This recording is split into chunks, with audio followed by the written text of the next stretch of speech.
Hello students, a very good morning to all of you. In today's video lecture, we are understanding receipt and payment account in your subject Principles of Accounting. ठीक है, तो आज के video lecture में हम meaning, इसका concept क्या होता है रिसीप्ट एंड पेमेंट अकाउंट का और क्या फीचर्स होते हैं उनको हम पढ़ने वाले हैं, उनको अंडरस्टैंड करेंगे।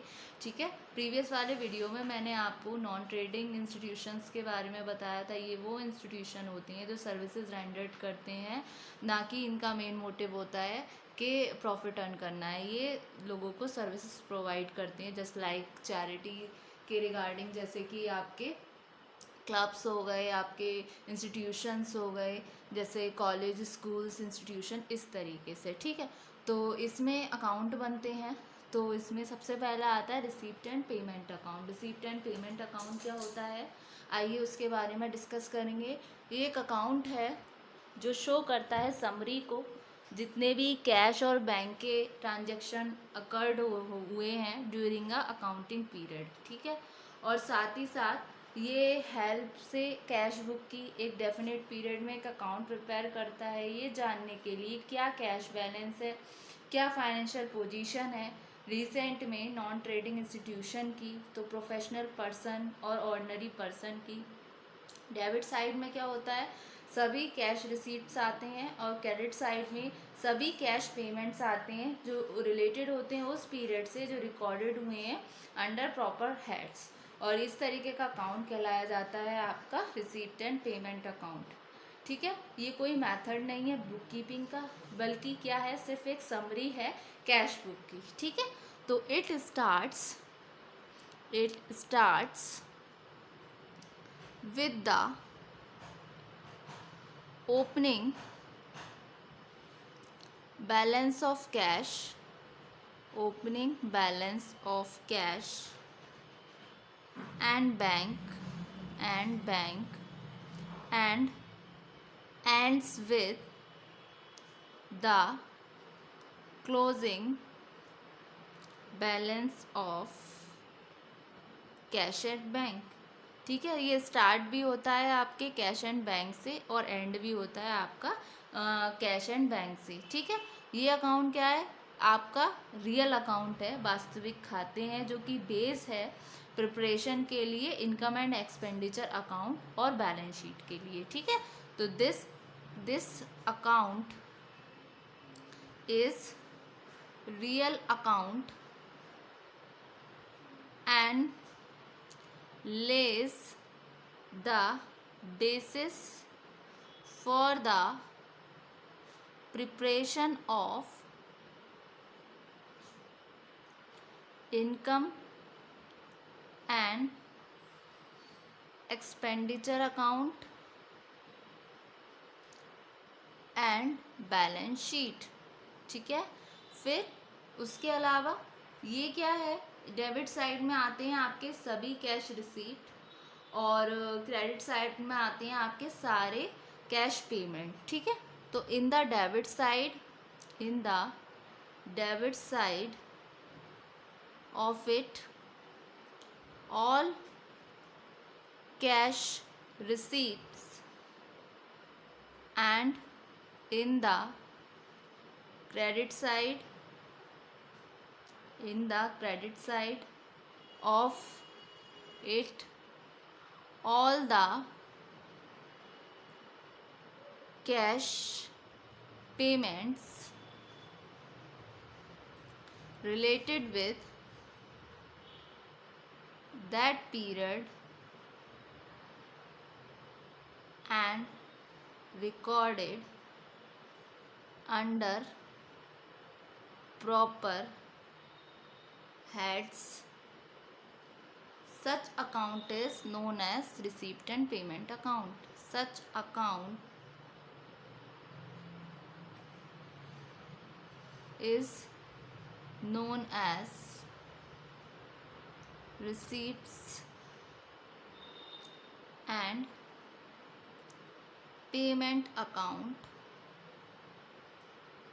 This is not a method of bookkeeping,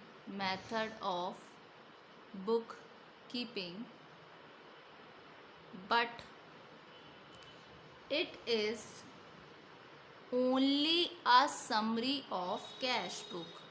ये कोई आपका मेथड नहीं है बुक कीपिंग का, बल्कि क्या है, एक तरीके से एक समरी है कैश बुक की। ठीक है, अब हम डिस्कस करते हैं इसके फीचर्स को कि क्या फीचर्स होते हैं। ये तो हमने पढ़ा मीनिंग, अब हम बात करते हैं फीचर्स को। तो कुछ जो इम्पोर्टेंट फीचर्स हैं उनको हम लिखेंगे। Following are the features of receipts and payment account. ठीक है, रिसीप्ट एंड पेमेंट अकाउंट के फीचर्स की हम बात करते हैं। सबसे पहले आता है इसके फीचर में इसका नेचर कैसा है। जैसे कि मैंने अभी आपको बताया, ये क्या है, समरी है आपकी जस्ट कैश रिसीप्ट की और पेमेंट की। तो ये क्या हुआ आपका एसेट अकाउंट और रियल अकाउंट। ठीक है, तो सबसे पहला फीचर आया इसका nature. It is a summary of cash receipts and payments, and hence it an asset account और रियल अकाउंट। ठीक है, फिर नेक्स्ट आता है रिकॉर्डिंग। ये क्या करती है, ये प्रोवाइड करती है समरी को सभी कैश और बैंक ट्रांजैक्शन की एक क्रोनोलॉजिकल ऑर्डर में। ठीक है, तो सेकंड आएगा इसका रिकॉर्डिंग फीचर में कि it provides the summary of all cash and bank transactions in a chronological order। ठीक है, अब फिर नेक्स्ट आता है, क्या है ये आपका कैपिटल एंड रेवेन्यू। ये रिकॉर्ड करता है वो सभी ट्रांजैक्शन, चाहे आपका कैपिटल हो या आपका रेवेन्यू हो। तो कैपिटल एंड रेवेन्यू, तो it records all the transactions whether capital और रेवेन्यू। फिर आता है आपका इसमें इसका क्या बेस है प्रिपेयर करने का। ये प्रिपेयर्ड होता है आपके कैश बेसिस पे। इसमें रिकॉर्ड्स होते हैं सिर्फ कैश इनफ्लो और आउटफ्लो, और जितने भी एक्रूड और आउटस्टैंडिंग ट्रांजेक्शन्स होते हैं वो रिकॉर्डेड नहीं होते हैं इस टाइप के अकाउंट में। तो नेक्स्ट आता है आपका basis of preparing। तो it is prepared on cash basis। it records only cash inflow and outflow, accrued and outstanding transactions are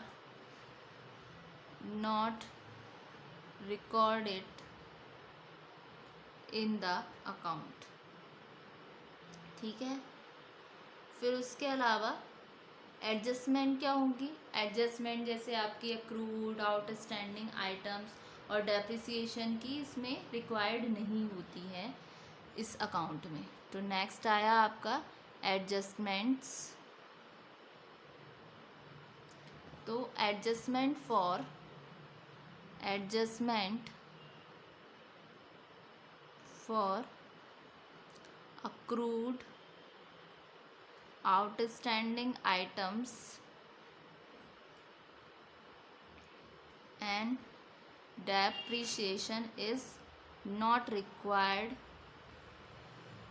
to made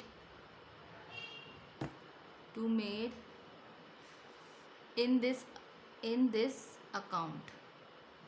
इसका पर्पस क्या होता है? ये इसका पर्पस ये है कि ये प्रिपेयर कर रहा है अकाउंट को शो करने के लिए कि कितना अमाउंट हमें रिसीव्ड हुआ, कितना हमने पेड किया अंडर वेरियस हेड में ड्यूरिंग द अकाउंटिंग ईयर। और जिससे हमें क्या पता चलती है? इससे हमें कैश की पोजीशन पता चलती है एंटिटी की। ठीक है, तो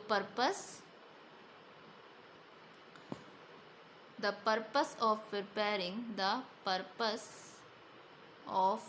preparing this account is to show amount received and paid under various heads during the accounting year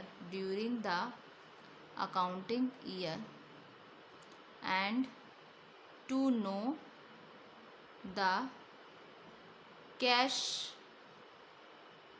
position of the entity। ठीक है, तो ये होता है आपका अंडरस्टैंड करने के लिए रिसीप्ट एंड पेमेंट। एक तरीके से ये मेथड नहीं है बुक कीपिंग का, बल्कि क्या है, समरी है आपकी कैश बुक की। और ये रहे इसके फीचर्स। ठीक है,